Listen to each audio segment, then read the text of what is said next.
O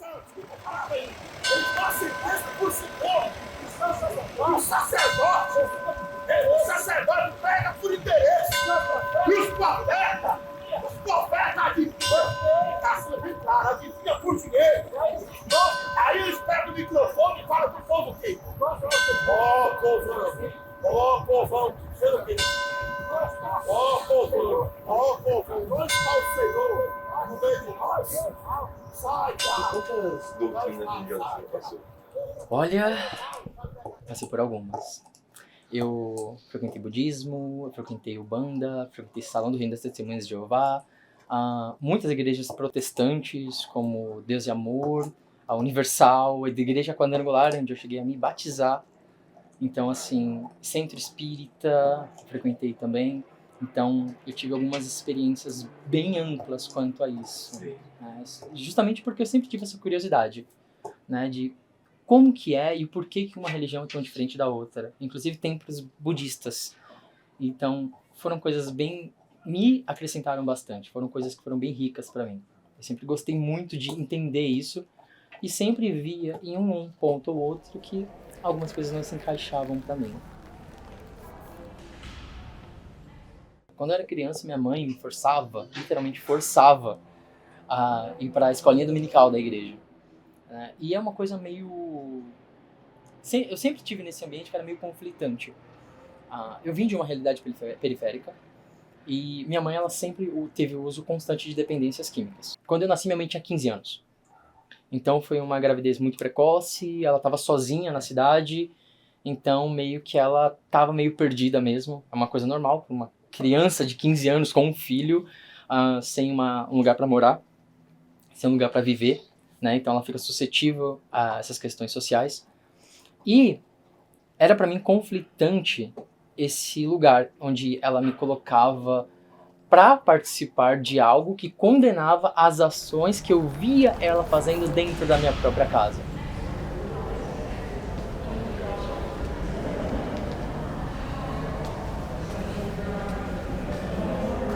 Desde sempre eu passei a ver a religião como uma camuflagem social. E a relação com a religião? Só fé em Deus? Todo momento. Eu costumo até falar que eu sou tão abençoada por Deus, pelo que eu já passei na minha vida, né? Tem outras histórias antes do André, né? Da minha vida. O que eu já passei na minha vida, tipo assim, se não fosse Deus, eu não estaria contando história. Entendeu? Sim. Se não fosse ele. Aí eu costumo dizer assim, que meu nome é Miriam. Olha a coincidência. Sou irmã de Moisés. Mentira. Olha a coincidência. Sou irmã de Moisés. Tem mais. Meu Deus. Nascida em Minas Gerais, Congonhas dos Campos. E pra vocês verem, né? Amo a natureza. Então, quer dizer, é Deus. É Deus na minha vida, que se não fosse. Eu saí de casa, eu tinha 12 anos de idade. Fui parar no Rio de Janeiro. Nossa. Só com a roupa do corpo. Entendeu? Sim. Então, quer dizer que se não fosse Deus...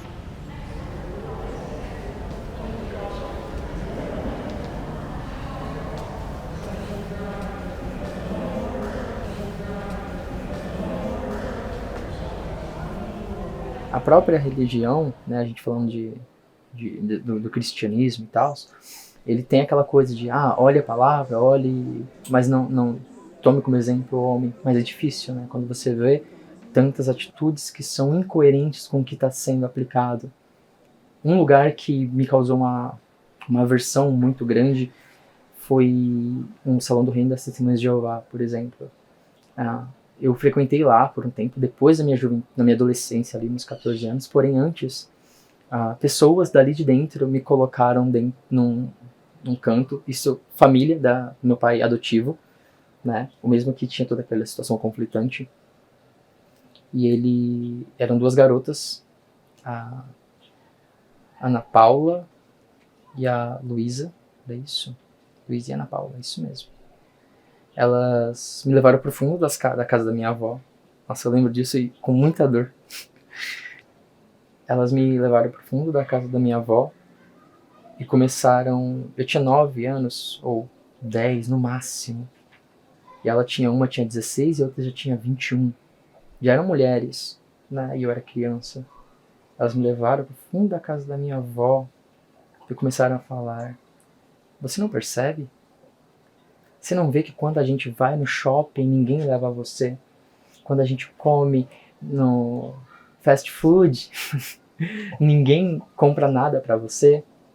Você não percebe que a sua cor não é igual a de ninguém aqui dentro?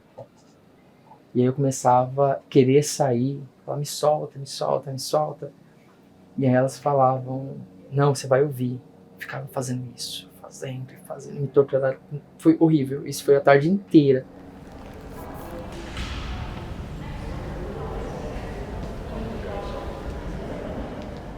O que você acha da gente estar aqui seguindo seu filho, gravando um documentário sobre ele? Eu nem sabia que estava gravando um documentário, tá, gente? Surpresa total. Eu acho que ele fez por onde um dia alguém reconheceu o trabalho dele. Porque ele sempre, querendo ou não, ele sempre foi um menino muito estudioso. Então, para mim, né, é uma honra. Me sinto feliz por isso, por ele estar conseguindo mostrar para alguém o talento, o trabalho que Deus deu para ele. Né, meu filho? Ele é meu orgulho, cara. Eu chorar. Foi muito duro, sabe? Assim, a criação, Sim. o dia a dia da gente, foi muito complicado. Então, acaba emocionando, né? Ficar onde... Só por ele ser um menino que estuda, que procura o caminho do bem, trabalhar, não se envolveu com coisa errada, porque a oportunidade não faltou, entendeu? Um orgulho enorme. O que ele precisar, se eu puder, eu me faço de tapete para poder ele subir. Banquinhos, né?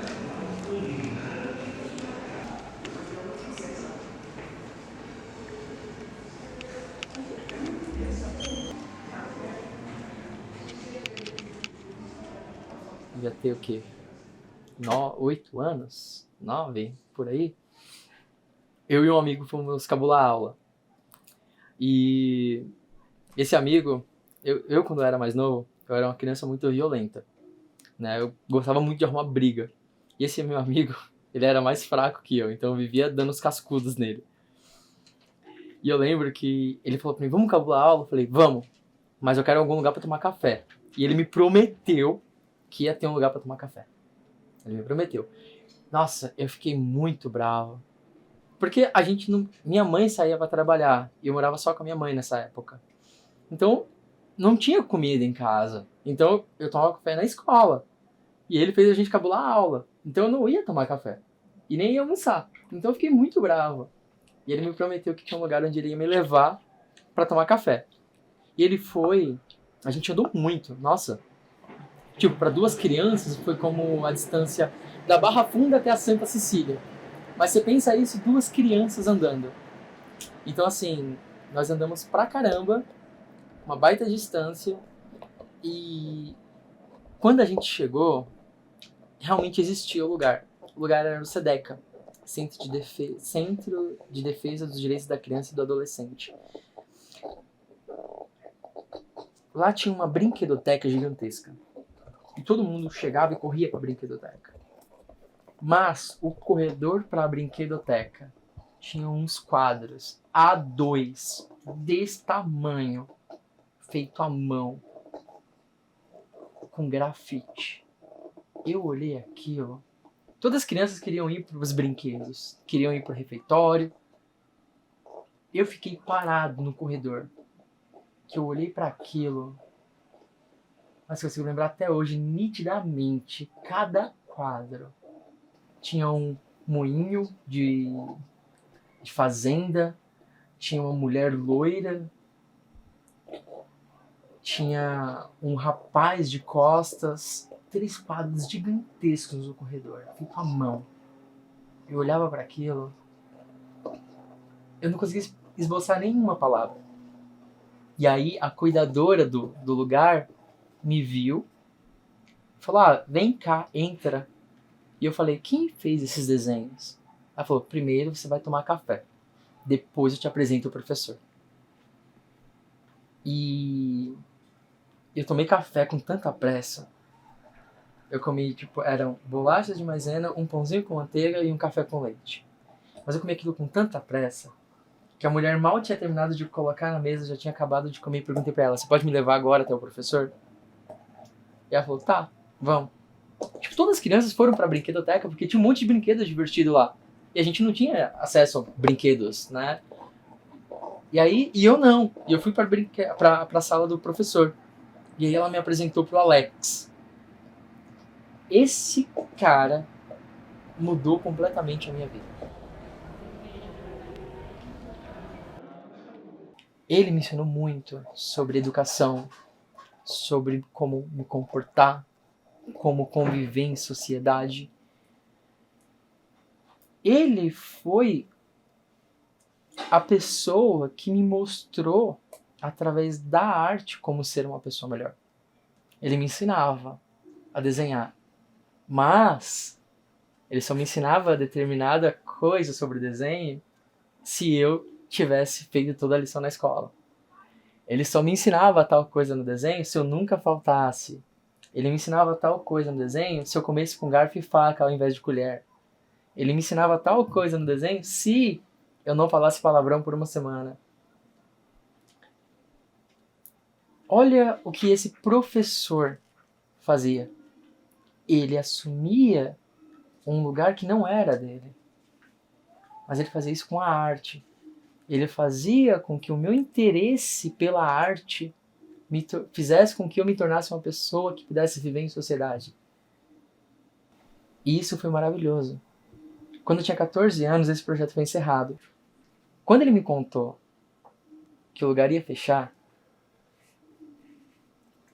eu acho que foi uma das coisas mais dolorosas da minha vida. E nessa época, não existia celular como existe hoje. Na verdade, acho que nem tinha celular. As pessoas ainda usavam telefone fixos em casa. E obviamente eu não tinha condição de ter um telefone fixo, dada a minha realidade financeira. E a única coisa que ele me deu foi um papel com o número de telefone dele, falando, me liga, pra gente ver onde vai ser o curso e você poder continuar estudando.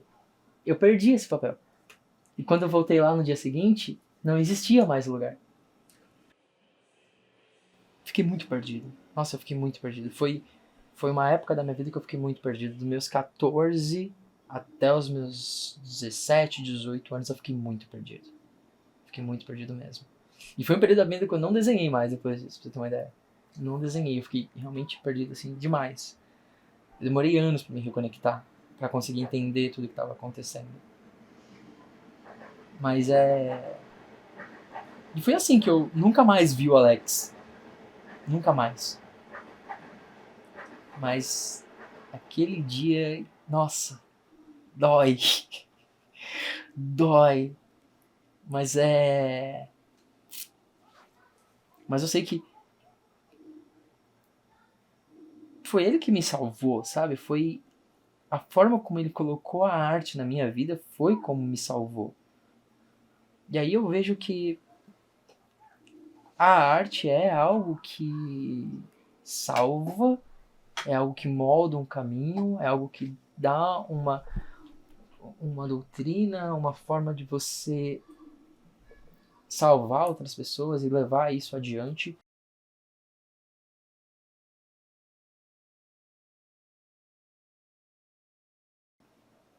Foi esse o meu início, sabe? Foi muito bom, apesar de tudo, da forma como aconteceu. Eu gostaria que tivesse durado mais, gostaria.